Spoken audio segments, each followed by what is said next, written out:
Thank you for joining me for session 11 in the Lifeway study of the book of Job and Ecclesiastes. Our text is Ecclesiastes chapter 7, verse 11 to 22. And the title of the lesson is, Where is the Balance? The life summary lesson is on the board. The wise person realizes God offers wisdom to the imperfect.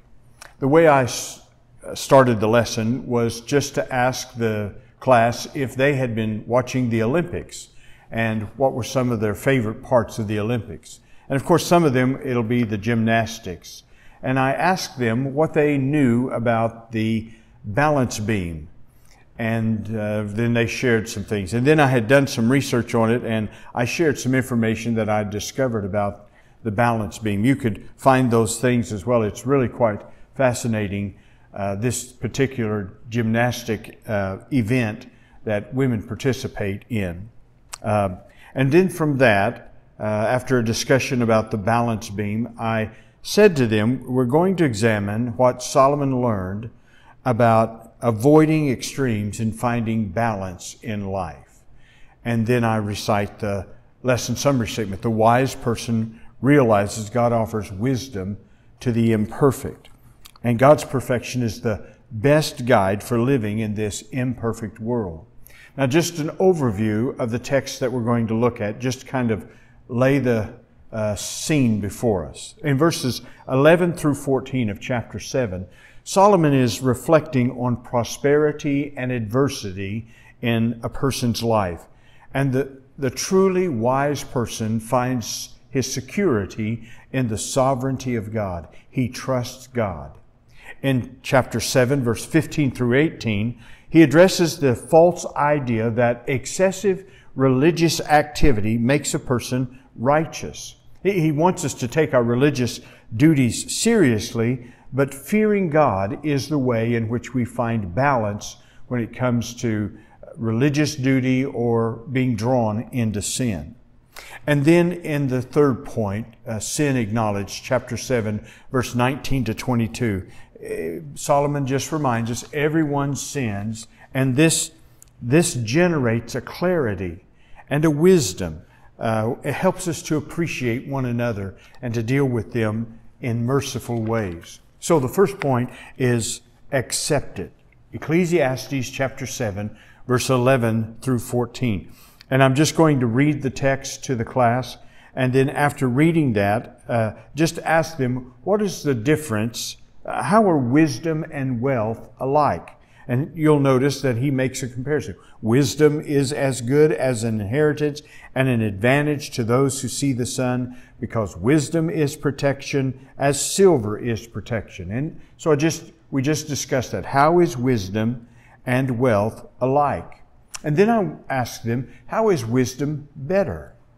Well, wisdom will first of all lead us to discover the best way to live and the way that pleases God. Wisdom is something that you can't lose, whereas even in the worst of times, wealth is something you could lose.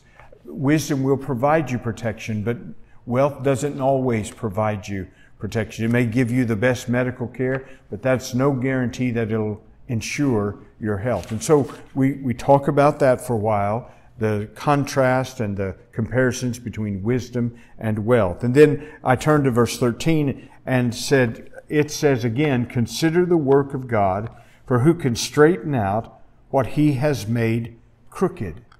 And the Leader's Guide has this explanation about this verse. In other words, there will always be times in life that remain enigmatic, because God has chosen not to reveal His purposes completely, or not to provide the answers to all our questions. Once again, this teaches us to trust God's sovereign hand.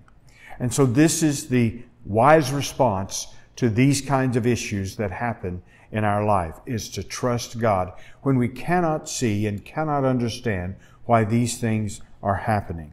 And verse 14 goes on further to explain, in the day of prosperity, be joyful. But in the day of adversity, consider. God has made one as well as the other. He's made the day of adversity. He's made the day of prosperity. So that no one can discover anything that will come after him. There is There's a limit to what we can understand. So how are believers to respond during times of prosperity or during times of adversity?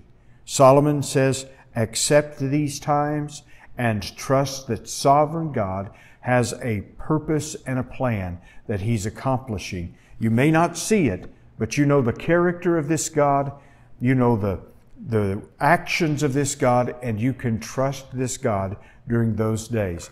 So the wise person understands that what God offers to them in this imperfect world, to imperfect people, is trust in a sovereign God. Now the second point is finding balance. Find balance. Ecclesiastes chapter 7, verse 15. Everybody is looking for balance these days. Well, where do you find it? Well, Solomon has a word for us. Listen for the extremes as we read the text. And then I ask someone to read it, or maybe I would read it. And then we just take time to list those things, the extremes that are mentioned here. Now, I asked the class to turn to page 105 in their personal study guide and for someone to read what did the study guide explain about these verses in terms of this excessive righteousness or this excessive wickedness. And that will give a good place to start in terms of understanding. Obviously, Solomon is not encouraging us to sin as little as possible. He's wanting us not to sin. He's stressing, as your personal study guide will mention, that he's talking about legalism here. That you're not going to put God on the hook to benefit you, to prosper you, if you are excessively legalistic in keeping the rules. He said that's not going to happen. The Pharisees were legalistic like this. The Pharisees were excessive when it came to tithing. Jesus said that they tithed on the very herbs that they had. The Pharisees would tithe on the purchases they made. They would go to the market and whatever they might buy there, then whatever the cost of that was, if it was $10, they would be certain to put $1 in the offering plate when they went to the synagogue, because maybe the items they were purchasing, the person who had made them or provided for them hadn't tithed himself. And so there was this excessiveness, this burdensomeness. Now the average person couldn't do that. The typical person in that day, he lived from hand to mouth. He really did pray for daily bread. He was just wanting to make enough money to put food on the table and a roof over his family, and to tithe on every single thing like the Pharisees did was just beyond his ability. That would have been this excessive righteousness. And the Pharisees, as you know, were doing it to earn their merit with God, that put God into their favor.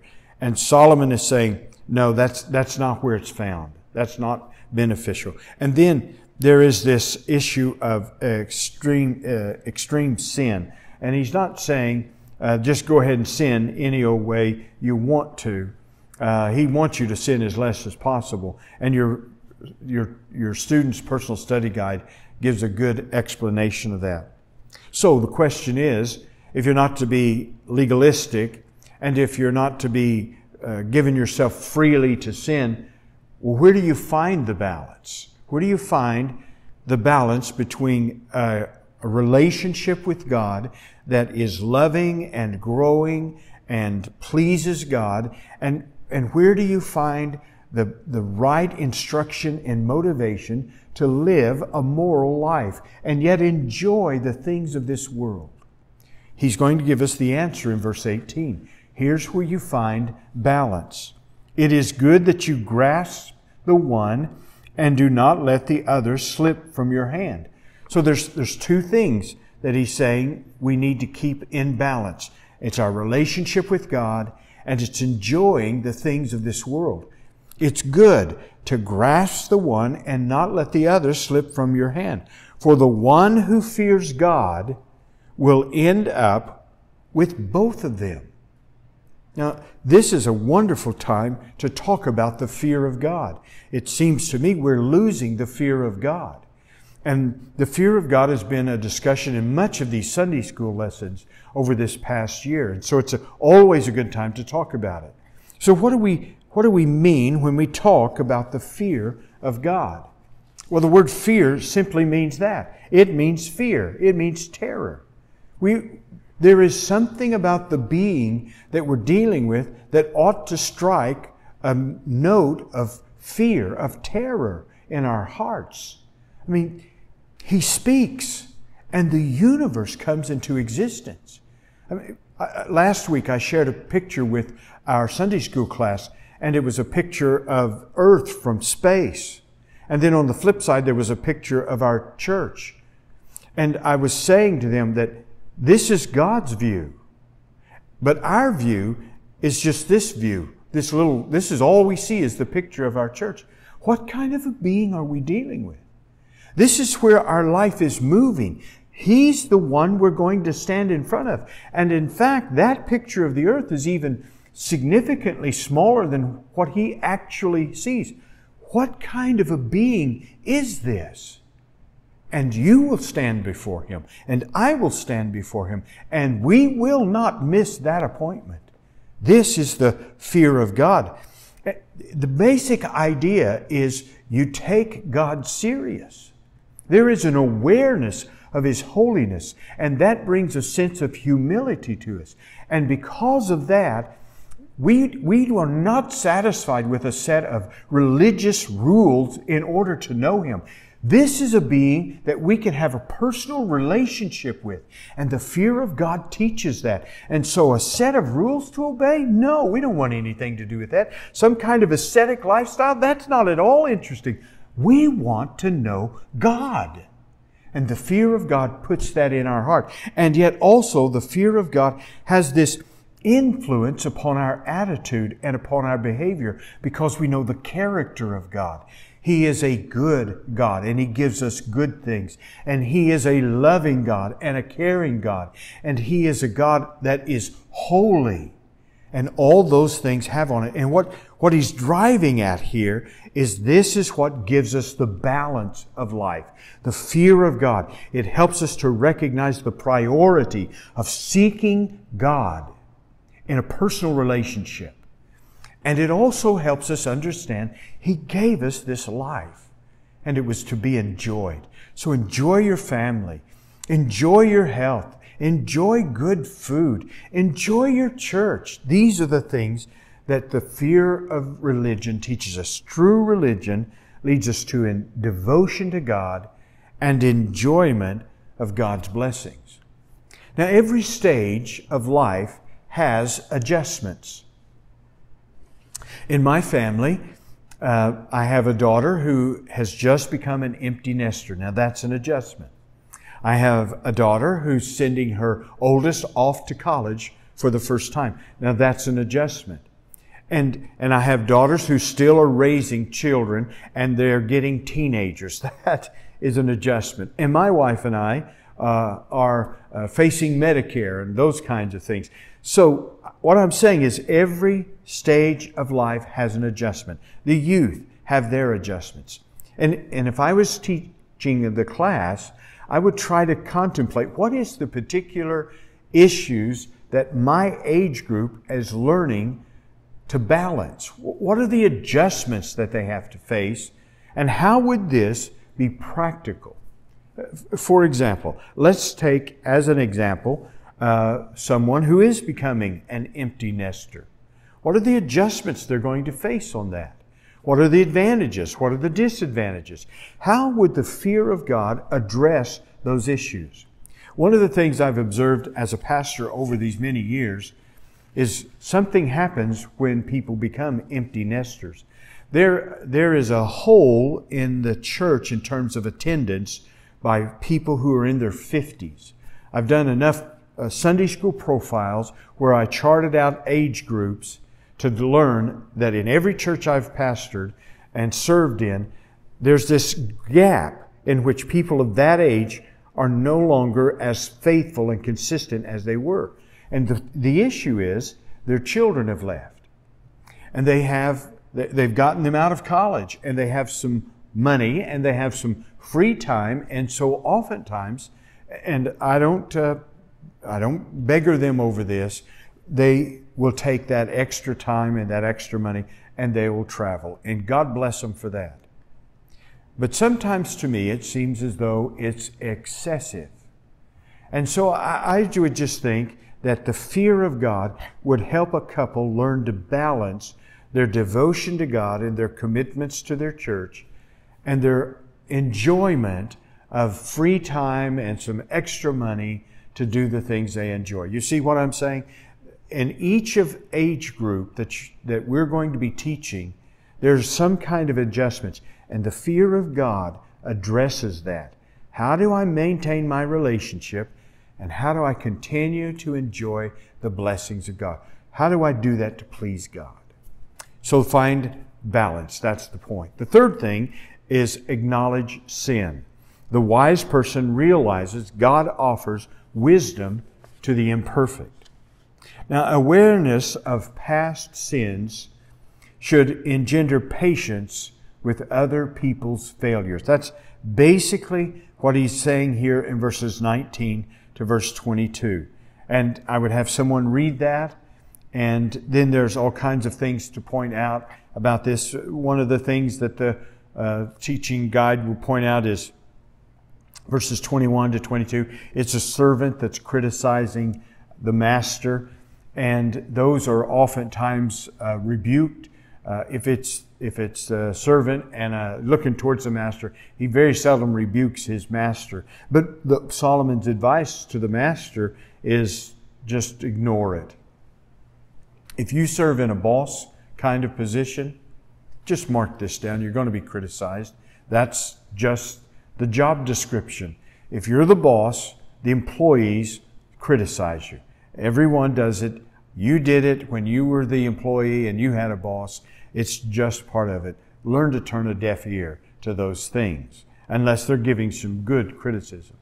But here's what I ask to maybe open up and help people apply this or to see it.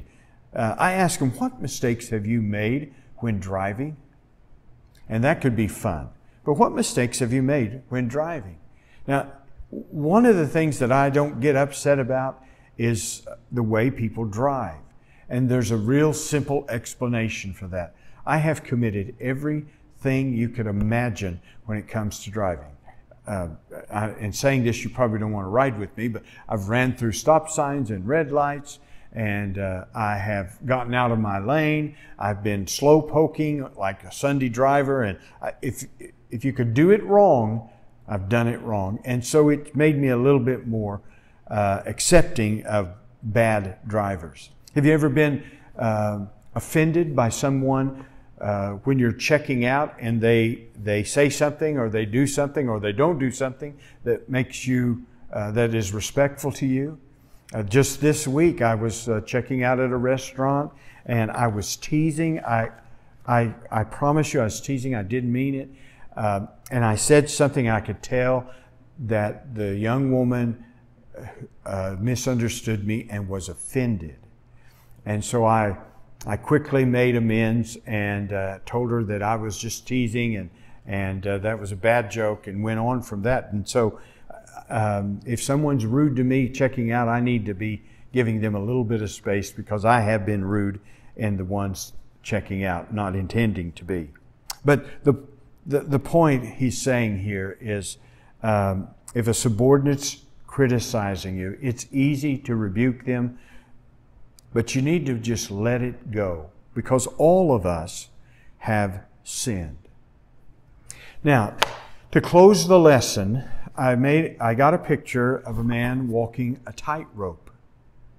And I'm going to hand this out to the class, and at the end of class, take a few minutes and say, the lesson is about where do we find balance. So, in reflecting on the passages we've looked at and what we've studied, what are some things we could write along this picture that reminds us this is how the Word of God says we can have balance? There's a number of things that come to mind. There is the idea of trusting a sovereign God's plan, whether we're experiencing the good times or the bad times. He is such a powerful God, such a good God. He is going to accomplish His plans for us. And even in those times that are confusing, we trust God.